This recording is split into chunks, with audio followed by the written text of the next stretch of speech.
ஓம் ஸ்ரீ குருபியோ நமக. ஓம் ஸ்ரீ மகா பெரியவா சரணம். ஜூன் 9ஆம் தேதி வரும் திங்கட்கிழமை வைகாசி விசாகம். இப்ப நாம சொல்லக்கூடிய இந்த 2 பொருட்கள் நிலைவாசல்ல வைக்கிறதால பலவித நன்மைகள் உங்களை தானாக தேடி வரும். பணவரவு பின்னி எடுக்கும். அது என்ன பொருளை எப்படி பயன்படுத்தணும்னு பார்க்கறதுக்கு முன்னாடி நம்மளோட வீடியோஸை இப்பதான் நீங்க ஃபர்ஸ்ட் டைம் பார்க்குறீங்கன்னா மறக்காம சப்ஸ்கிரைப் பண்ணிக்கோங்க. தொடர்ந்து இது மாதிரி அப்டேட் தெரிஞ்சுக்கிறதுக்கு பக்கத்துல நோட்டிஃபிகேஷன் பெல்லை கிளிக் பண்ணி ஆல் அப்படிங்கிற செலக்ட் பண்ணிக்கோங்க. இப்போ நிலைவாசல்ல என்னென்ன பொருட்களை வைக்க போறோம் அப்படிங்கிற பத்தி தெளிவா தெரிஞ்சுக்கலாம். ஒரு வருடமும் வைகாசி மாசத்துல வரக்கூடிய விசாகம் நட்சத்திரம் தான் வைகாசி விசாகம். சொல்ல போனா இது முருகனோட பிறந்த நாள். முருகன் அவதரிச்ச அற்புதமான ஒரு நாள். இந்த நாள்ல நம்ம முருகப்பெருமான் கிட்ட என்ன வரன்னு கேட்கிறோமோ அதை நமக்கு வாரி வழங்கிடுவார். அதாவது சிவபெருமானோட நெற்றிக்கண்ணிலிருந்து வெளிவந்த அந்த தீக்கதிர் மூலயமா உருவானவர் தான் முருகப்பெருமான். அப்படி முருகப்பெருமான சிவபெருமான் அவதரிக்க வைத்த அந்த ஒரு நாள் வைகாசி விசாகம். பொதுவா நம்மோட பிறந்தநாள் அன்னைக்கு நம்ம கோவிலுக்கு போயிட்டு இறை வழிபாடு செய்தாலே நமக்கு பிறக்கக்கூடிய அந்த புது வருடம் சிறப்பான வருடமா அமையும் அப்படிங்கிறது ஒரு பெரிய நம்பிக்கை. அதுவே முருகனோட பிறந்த நாள்லாம் எப்படி இருக்குன்னு நினைச்சு பார்த்துக்கோங்க. அந்த அளவுக்கு சக்தி வாய்ந்த எக்கச்சக்கமான மாற்றங்களை நம்ம வாழ்க்கையில ஏற்படுத்தக்கூடிய ஒரு நாள் தான் இந்த ஒரு வைகாசி விசாகம். குழந்தை பாக்கியம் இல்லாதவங்களுக்கு இந்த ஒரு நாள் ஒரு வரப்பிரசாதம். முருகப்பெருமானை விரதம் இருந்து வைகாசி விசாகத்தை அன்னைக்கு வழிபட்டீங்கன்னா கட்டாயம் குழந்தை பேரு உண்டாகும். அந்த முருகப்பெருமானே அடுத்த வைகாசி விசாகத்துக்குள்ள உங்க வயிற்றுல குழந்தையா பிறப்பார் அப்படிங்கிறது காலம் காலமாக இருக்கக்கூடிய ஒரு மிகப்பெரிய நம்பிக்கை. இன்னொரு பக்கம் திருமண வரன் அமையல, சரியான வேலை கிடைக்கல, உத்தியோக உயர்வு ஊதிய உயர்வு இது மாதிரி விஷயங்கள் தடைப்பட்டுக்கிட்டே இருக்கு, வீட்டுல ரொம்ப நாட்களாவே சுப காரிய தடைகள் இருக்கு அப்படின்னு நினைக்கிறவங்களுக்கு எல்லாமே முருகப்பெருமான் வழிபாடு, அதுலயும் வைகாசி விசாகத்தன்னைக்கு வழிபாடு செய்யறது ரொம்ப விசேஷம். இந்த ஒரு வைகாசி விசாகத்தன்னைக்கு பக்தர்கள் அவங்க வேண்டிக்கிட்ட மாதிரியே பால் குடம் எடுக்கிறது, நேர்த்திக்கடன் செய்யறது, அதே மாதிரி காவடி எடுக்கிறதுன்னு சொல்லி அவங்களோட எல்லா விஷயங்களையும் பண்ணுவாங்க. முதல்ல இந்த விசாக நட்சத்திரம் எத்தனை மணிக்கு ஆரம்பித்து எத்தனை மணிக்கு முடியுது அப்படிங்கிறதையும் எத்தனை மணிக்கு முருகனுக்கு வழிபாடு நடத்தலாம் அப்படின்னு நீங்க தெரிஞ்சுக்கணும். ஜூன் 9ஆம் தேதி வைகாசி விசாகமா இருந்தாலும் ஜூன் 8ஆம் தேதி மதியம் 2:10 இந்த விசாகம் நட்சத்திரம் பிறந்துருது. அது ஜூன் 9ஆம் தேதி திங்கட்கிழமை மாலை 4:40 வரைக்கும் இருக்கு.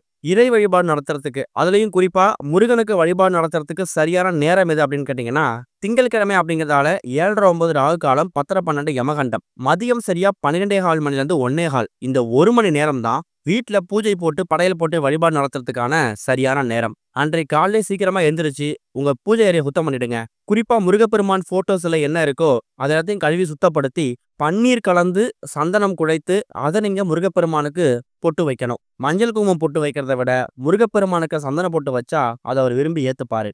இன்னொரு பக்கம் முருகப்பெருமானுக்கு இனிப்புனா ரொம்ப பிடிக்கும்.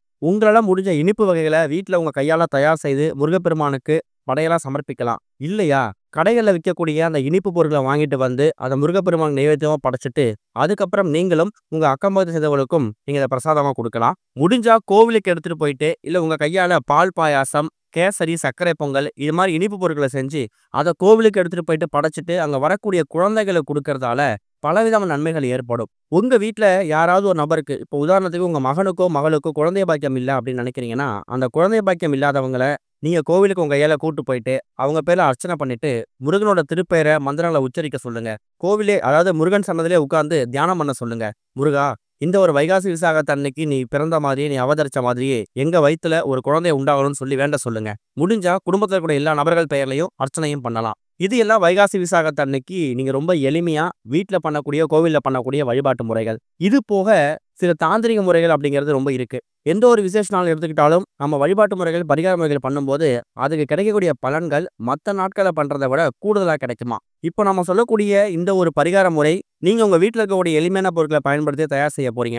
இதுக்கு உங்களுக்கு தேவையான பொருள் மொத்தமா 2 பொருள் தான். அதுல முதல் முக்கியமான பொருள் வெண்கடுகு. வெண்கடுகு அப்படிங்கிறத நீங்க சாதாரணமா எடுத்துடக்கூடாது. வெண்கடுகு அப்படிங்கிறது ஒரு ஆக்ரோஷ்ண பொருள். கந்திருஷ்டி, போட்டி, பொறாமை, பில்லி, சூனியம், ஏவல் இது எல்லாத்தையும் விரட்டி அடிக்கக்கூடிய அற்புதமான ஒரு பொருள் வெண்கடுகு. அது கூட ஒரே ஒரு துண்டு பச்சை கற்பூரம். பச்சை கற்பூரம் அப்படிங்கிறது மகாலட்சுமி தாயாரும் மகாவிஷ்ணுவும் வாசம் செய்யக்கூடிய அற்புதமான ஒரு பொருள். இந்த வெண்கடுகு எங்க கிடைக்கும்? நாட்டு மருந்து கடைகள்ல கட்டாயம் கிடைக்கும். அப்படி இல்லைன்னா சூப்பர் மார்க்கெட்ல ஈஸியா கிடைக்கும். விலையும் ரொம்ப கம்மி தான். 1 ஸ்பூன் இருந்தா கூட போதும். நீங்க தயார் செய்து வைத்திருக்கக்கூடிய அந்த வெண்கடுகையும் பச்சை கற்பூரம் அப்படிங்கிறது எல்லா வீடுகள்லையும் இப்ப இயல்பா வழிபாட்டுக்கு பயன்படுத்த ஆரம்பிச்சுட்டாங்க.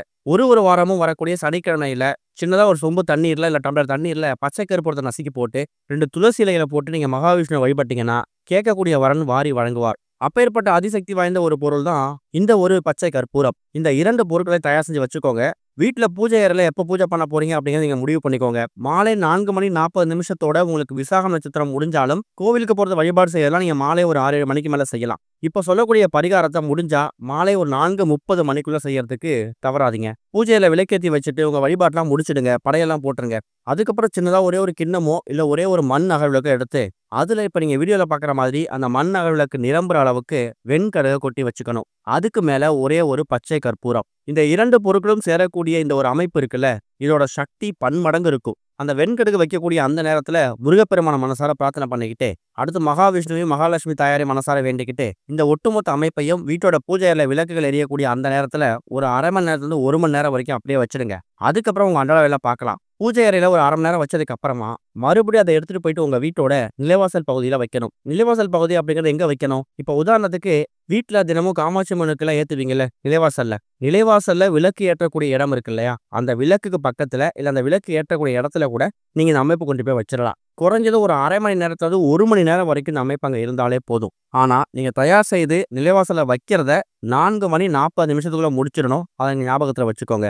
இப்படி வைக்கிறதால இதுவரைக்கும் உங்க வீட்ல இருக்கக்கூடிய எல்லா விதமான கண்திஷ்டி, போட்டி, பொறாமை, பில்லி, சூனியம் இது எல்லாத்தையும் அந்த வெண்கடுகு உள்வாங்கிக்கும். பச்சை கற்பூரம் அப்படிங்கிறது உங்க வீட்டுக்குள்ள தடைபட்டுட்டு இருக்கக்கூடிய அப்ப உதாரணத்துக்கு பொருளாதார தடை இருக்கு, பணவரவு தடை இருக்கு, கடன் பிரச்சனை இருக்கு, வீட்டுக்குள்ள வரக்கூடிய மகாலட்சுமி வாசலே நிக்கிறாங்கன்னா அது எல்லாத்தையும் உங்கள் பக்கம் வசியம் பண்ணக்கூடிய ஒரு பொருள் இந்த ஒரு பச்சை கற்பூரம். வீட்டில் இருக்கக்கூடிய கெடுதலை வெளியேற்றக்கூடியது வெண்கடுகு, வெளியில கூடிய நல்ல விஷயங்களை வீட்டுக்குள்ள கொண்டு வந்து சேர்க்கக்கூடியது இந்த பச்சை கற்பூரம். இந்த இரண்டும் சேரும்போது ஒரு மகிமை உண்டாகும். சரி, வைகாசி விசாகத்தன்னைக்கு வீட்டோட நிலைவாசல்ல இந்த 2 பொருளையும் வச்சுட்டீங்க. அதுக்கப்புறம் இந்த பொருள் என்ன செய்யணும்? பூஜை அறையில பூஜை பண்ணிட்டு நிலைவாசல வச்சிடுங்க.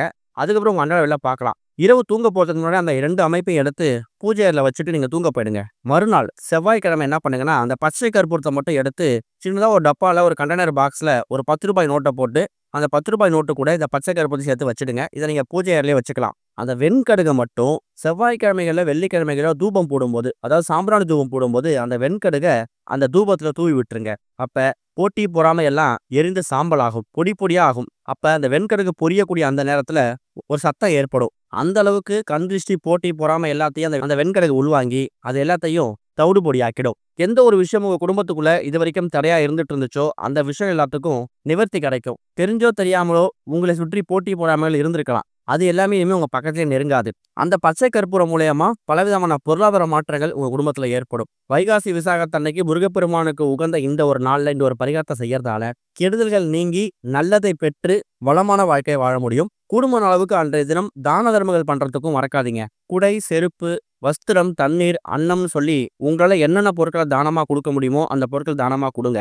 திங்கட்கிழமை அப்படிங்கிறது சோமவாரம், சிவபெருமானுக்கு உகந்தது. சிவபெருமானோட பிள்ளையாக இருக்கக்கூடிய முருகப்பெருமானுக்கு உகந்த இந்த ஒரு வைகாசி விசாகம் வந்திருக்கிறதுக்கு நாம கொடுத்து வச்சிருக்கணும். சோமவாரம் சிவபெருமான் அப்படின்னு சொன்னாலே, திங்கட்கிழமை அப்படின்னு சொன்னாலே நம்ம ஞாபகத்துக்கு வர்றது பச்சரிசி தான். பச்சரிசியோட தானமா கொடுக்கலாம். அதே மாதிரி வைகாசி விசாகத்தன்னைக்கு முருகன் கோவிலுக்கு தேவையான அந்த அபிஷேகத்துக்கு தேவையான பொருட்களையும் கையில வாங்கி கொடுங்க. அது இன்னும் சிறப்பு. ஓம் ஸ்ரீ குருபியோ நமக. ஓம் ஸ்ரீ மகா பெரியவா சரணம்.